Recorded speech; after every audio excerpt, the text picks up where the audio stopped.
Okay. Magandang umaga mga kapatid, kaibigan. Narito na naman tayo para mag-aral sa salita ng Diyos. Bago tayo mag-umpisa, may hilingin ako sa inyo. Paki-subscribe, paki-like, paki-share sa aming munting YouTube channel, Marlon Coret YouTube channel, para mapabilis pagpalaganap ang salita ng Diyos sa buong mundo at maipakilala natin ang ating Panginoong Hesukristo na ating Panginoong tagapagligtas. Paki-subscribe, paki-like, paki-share. Maraming salamat po. Tayo na'y manalangin. Ama naming Diyos nga makapangyarihan sa lahat, salamat po Panginoon sa umagang ito. Narito po kami, Ama, para mag-aral sa iyong salita. Basbasan mo po Panginoon ang lahat ng taga-subaybay at lahat ng tagapakinig nitong minsay na to, na sila ay makakilala sa iyo at ikaw ay tanggapin bilang Panginoon at tagapagligtas. Ito ang aming hiling at samot dalangin sa pangalan ng aming Panginoong Hesukristo, naming Panginoong tagapagligtas. Amen. Dito tayo mag-aral sa Apokalipsis Kapitulo 20, versikulo 3 hanggang 6. Ito ang sinasabi dito sa versikulo 3. At siya'y itinapon sa di matarok na kalaliman at sinarhan at tinatakan ito sa ibabaw niya upang hindi na niya madaya ang mga bansa hanggang sa matapos ang 1,000 taon. Pagkatapos nito, kailangang siya'y pawalan ng maikling panahon. Ikinulong si Satanas sa 1,000 taon para hindi siya makapandaya. At pagkatapos, pinakawalan siya pagkatapos ng 1,000 taon. Ayan. Yan ang sinasabi rito sa versikulo 3. Ang kaaway ng Panginoon. Ayan siya. Tinatakan at ikinulong siya sa napakalalim na, sa pinakailalim, at tinatakan para hindi siya makapandaya sa loob ng 1,000 taon. Yan ang sinasabi rito sa versikulo 3. 4. Ito ang sinasabi dito. Nakakita ako ng mga trono at ang mga nakaupo sa mga iyon ay pinagkalooban ng kapangyarihang humatol. Nakita ko rin ang mga kaluluwa ng mga pinugutan ng ulo dahil sa patotoo kay Hesus at dahil sa salita ng Diyos, at ang mga hindi sumunod, hindi sumamba at hindi sumamba sa halimaw o sa kanyang larawan man at hindi tumanggap ng tanda sa kanilang noo at sa kanilang kamay. Sila'y nabuhay at nagharing kasama ni Kristo sa loob ng 1,000 taon. Nabuhay ang mga pinugutan ng ulo dahil sa patutuo sa salita ng Diyos,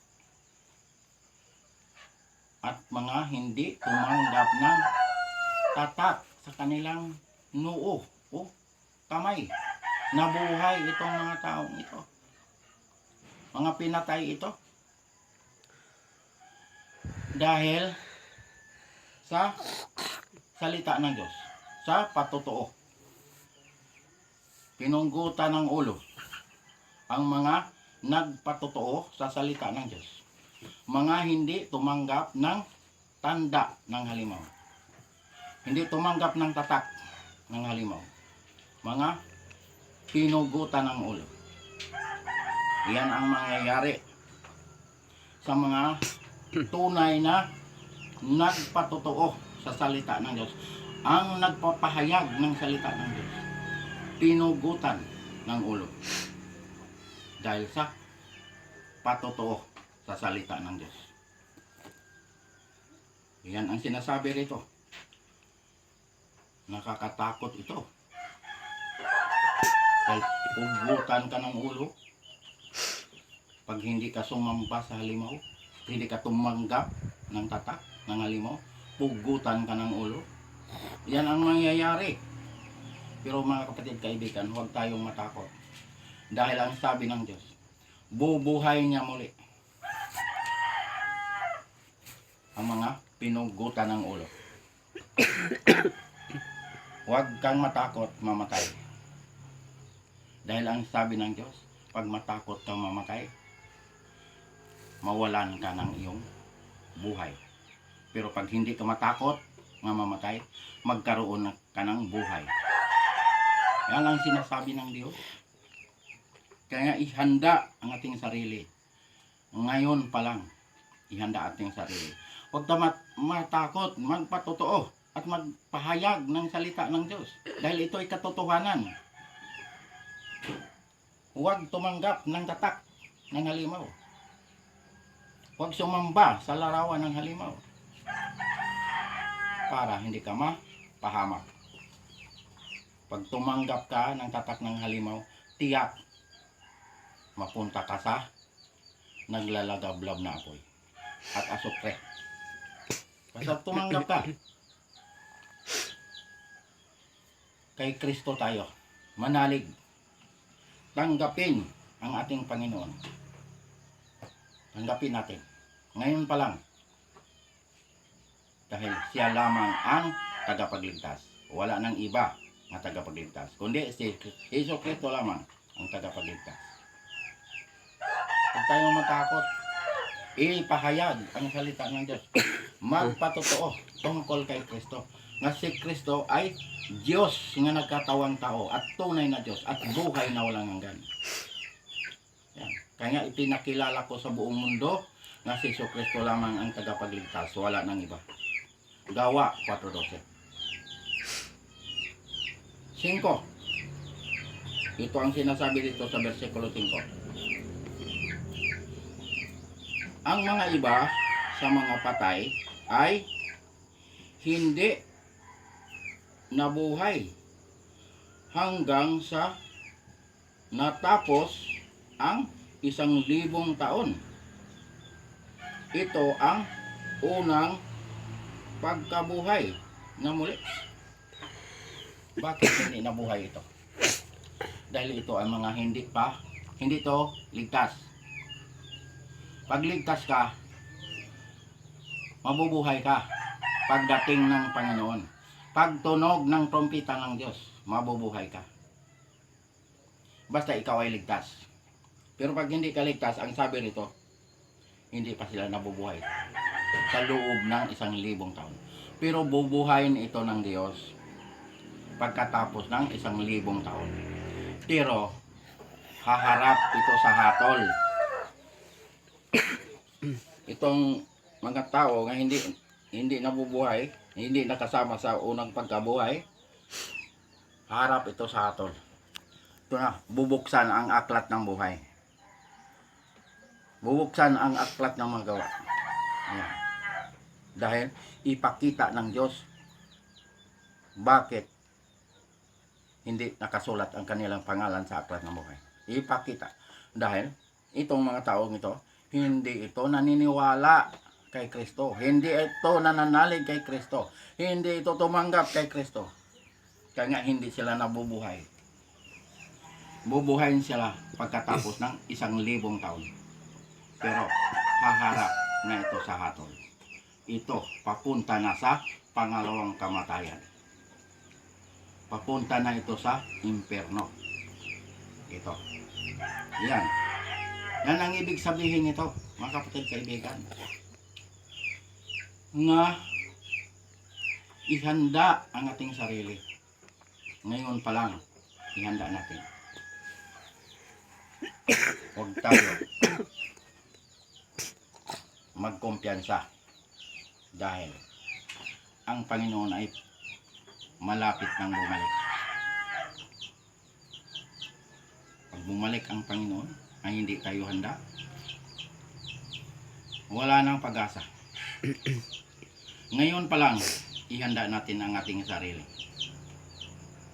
Manalig kay Kristo. Tanggapin si Kristo bilang Panginoon at tagapagligtas. Para tayo ay makasama niya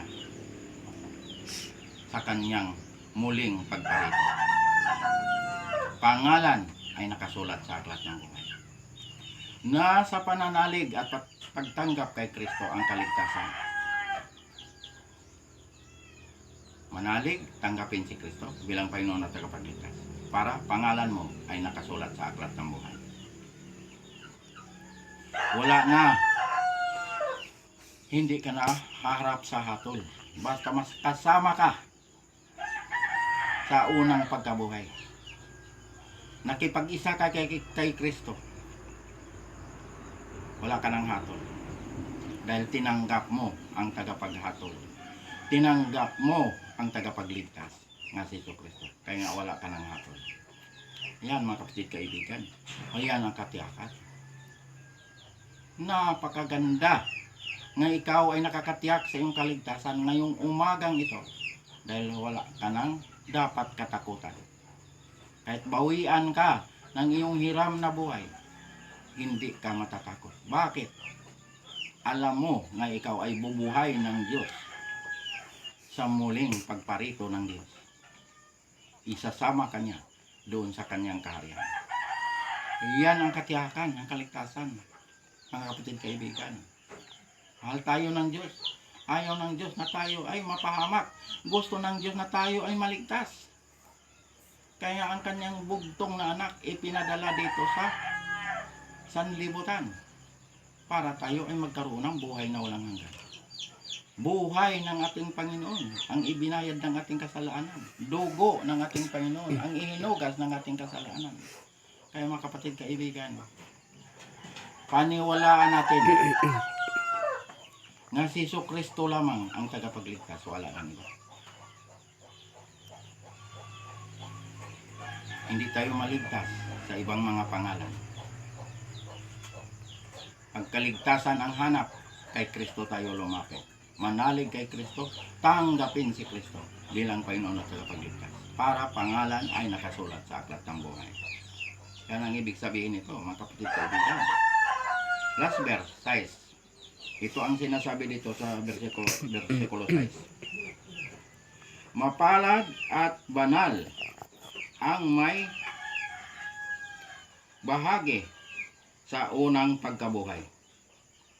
Na muli, sa mga ito'y walang kapangyarihan ang ikalawang kamatayan, kundi sila'y magiging mga pari ng Diyos at ni Kristo at maghaharing kasama niya sa loob ng 1,000 taon.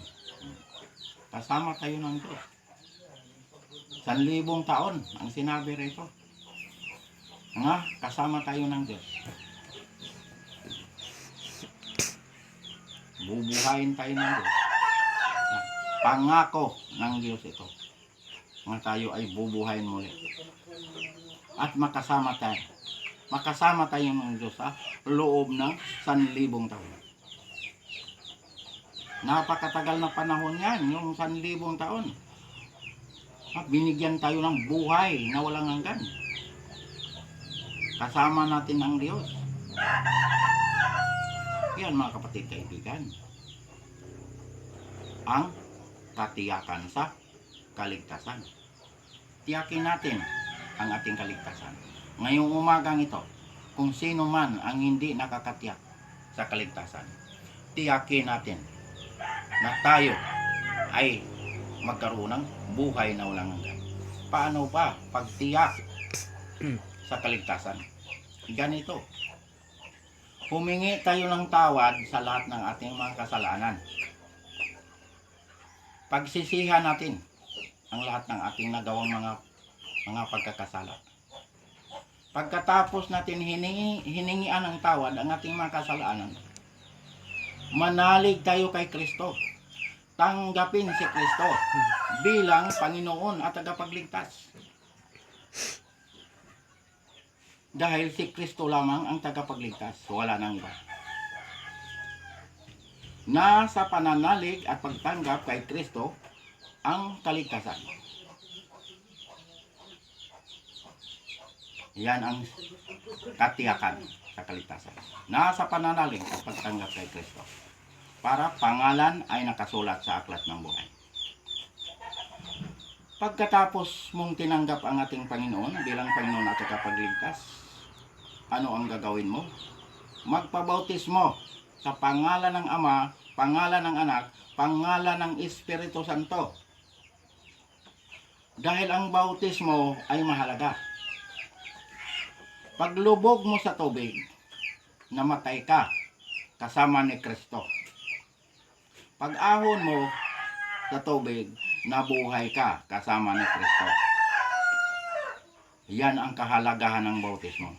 Ikaw ay nagiging bagong nilalang na. Wala na ang dating pagkatao. Pangalawang Korinto, Kapitulo 5, versikulo 17. Bagong nilalang ka na. Kaya pag ikaw ay masama, huwag ka nang gumawa ng masama. Dahil bagong nilalang ka na. Wala na ang dating pagkatao. Ikaw ay nakatawid ka sa kamatayan tungo sa buhay na walang hanggan. Juan 5:24. Wala ka ng hatol. Bakit nakatawid ka sa kamatayan? Buhay ka pa. Namatay ka na kasama ni Kristo. Nabuhay ka kasama ni Kristo. Yan ang sinasabi nga, buhay ka pa, nakatawid ka na sa kamatayan tungo sa buhay na walang hanggan. Ayan mga kapatid kaibigan, ang katiyakan sa kaligtasan. Ikaw ay nagiging born again. Ipinanganak ka sa Espiritu. Pag ipinanganak ka sa Espiritu, ikaw ay nagiging born again. Dahil tayo ay ipinanganak ng ating nanay. Laman ito. Pag tayong manatili sa laman, kaya ang laman mahilig gumawa ng kasalanan. Ano ang kabayaran ng kasalanan? Kamatayan. Kaya mamuhay tayo sa Espiritu. Ayan, para tayo ay hindi na tayo mamamatay. Tayo ay nakatawid na sa kamatayan tungo sa buhay na walang hanggan. Ayan ang ibig sabihin yan, mga kapatid kaibigan, sa bautismo. Ano ang gagawin pag matapos ka na bautismohan? Sundin ang utos ng Diyos. Huwag itakwil ang utos ng Diyos. Huwag lapastanganin ang utos ng Diyos. Huwag burahin ang utos ng Diyos. Kaya ang sabi ng ating Panginoong Hesukristo sa Juan 14, versikulo 15, kung iniibig ninyo ako, tutuparin ninyo ang aking mga utos. Yan ang sinabi ng ating Panginoon. Ipatupad ang kanyang mga utos. Ano pang sinabi? Sa unang Juan, Kapitulo 2, versikulo 3 hanggang 4. Nakakatiyak tayong nakikilala natin ang Diyos kung sinusunod natin ang kanyang mga utos. Yan ang sinasabi sa versikulo 3. Versikulo 4. Ang nagsasabing nakikilala ko siya, ngunit sumusuway naman sa kanyang mga utos, ay sinungaling at wala sa kanya ang katotohanan. Yan ang sinasabi ng Diyos. Kung totoo tayo nakakilala sa kanya.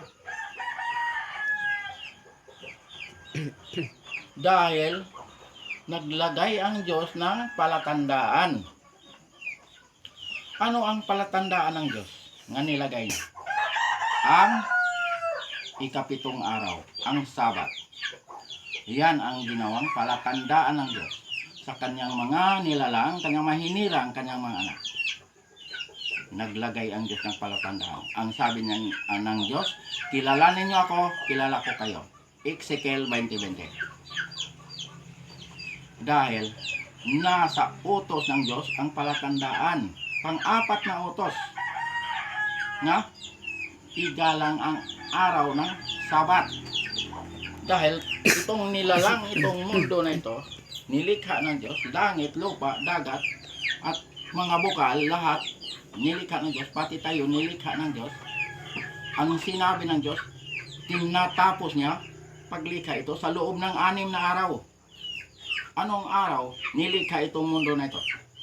Yung sinabing 6 na araw. Saan nag-umpisa nga nilikha ito? Linggo, Lunes, Martes, Miyerkules, Huwebes, hanggang Biyernes. Nilikha ito ng Diyos. Anong sabi ng Diyos sa ikapitong araw? Siya ay nagpahinga sa ikapitong araw. Binasbasan, ibinukod para sa Diyos ang Sabat. Bakit nagpahinga ang Diyos? Napagod ang Diyos? Hindi napapagod ang Diyos dahil ang Diyos ay makapangyarihan. Sinabi ng Diyos nga siya ay nagpahinga para tayong kanyang mga nilalang, mga hinirang, mga anak, sumunod sa kanya para tayo ay makapasok sa kapahingahan ng Diyos. Yan ang ibig sabihin niya. Ang nagpahinga, matutulog? Hindi tayo matutulog.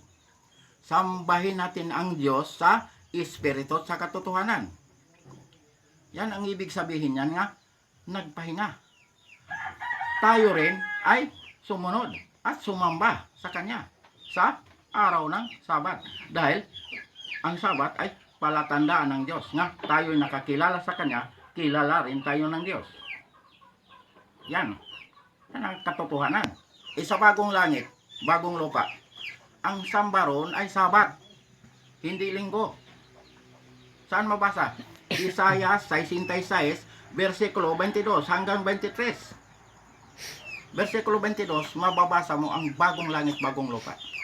Tiyak mababasa mo yan sa versikulo 22. Sa versikulo 23, mababasa mo rin yun. May Biblia nga nakasulat, araw ng pamamahinga. Mababasa mo yan. Pero dito sa hawak ko na Biblia, ang nakasulat dito ay Sabat. Sabat ang nakasulat dito. Lahat ng bansa pupunta roon para sumamba sa Diyos. Mukhaan, harapan. Makikita natin ang Diyos na ating sinasamba. Dahil bagong langit na, bagong lupa na. Sambahin natin ang Diyos sa Espiritu at sa katotohanan. Lahat ng bansa pupunta roon. Hindi lang sinabi Hudyo o Israel lang ang pupunta roon para sumamba. Lahat ng bansa pupunta roon para sumamba sa Diyos. Pagligtas ka. Pero pag hindi ka ligtas, pangalan mo ay wala sa aklat ng buhay, hindi ka makapunta ron. Hindi ka makapagsamba ron. Dahil iba ang destinasyon ng mga pangalan nga hindi nakasulat sa aklat ng buhay. Ang destinasyon nun ay lawa na po'y. Ang lawa na po'y, iyon ang pangalawang kamatayan. Iyon ang impyerno. Iyan ang paglalagyan ng mga pangalan nga hindi nakasulat sa aklat ng buhay. Kaya tiyakin natin ang ating kaligtasan ngayong buhay pa tayo. Para pangalan ay nakasulat sa aklat ng buhay. Manalig kay Kristo. Tanggapin si Kristo bilang Panginoon at tagapagligtas. Para pangalan ay nakasulat sa aklat ng buhay. Iyan ang katiyakan, mga kapatid kaibigan. Napakahirap pag mapunta sa impyerno. Napakainit na lugar yan. Wala nang pag-asa. Pero mga kapatid kaibigan, pag pangalan mo ay nakasulat sa aklat ng buhay, tiyak, kasama natin ang Diyos doon sa bagong langit, bagong lupa nga pinaghaharian ng katarungan. Doon tayo magpapatuloy sa pagsamba ng ating Panginoon. Sambahin natin ang Diyos sa Espiritu at sa katotohanan. Bawal ang mga larawan, mga revolto, mga imahen, bawal sa paningin ng Diyos. Ayaw ng Diyos yan. Kaya ang sabi ng Diyos, mga anak, lumayo kayo sa mga Diyos-Diyosan. Unang Juan, Kapitulo 5, versikulo 21. Yan ang sabi ng Diyos. Mga anak, lumayo kayo sa mga Diyos-Diyosan. Alang ka na sa kapahamakan. Kaya tinuturuan tayo ng Diyos kompleto. Kaligtasan, tinuturuan tayo. Sinong tagapagligtas? Si Jesucristo. Walang ibang tagapagligtas, kundi si Jesucristo lamang. Gawa 4:12. Bautismo, tinuturuan tayo. Kautosan, tinuturuan tayo. Araw ng gusto ng Diyos na siya isambahin, tinuturuan tayo. Anong araw? Sabat. 7 araw. Yan ang itinuro ng Diyos.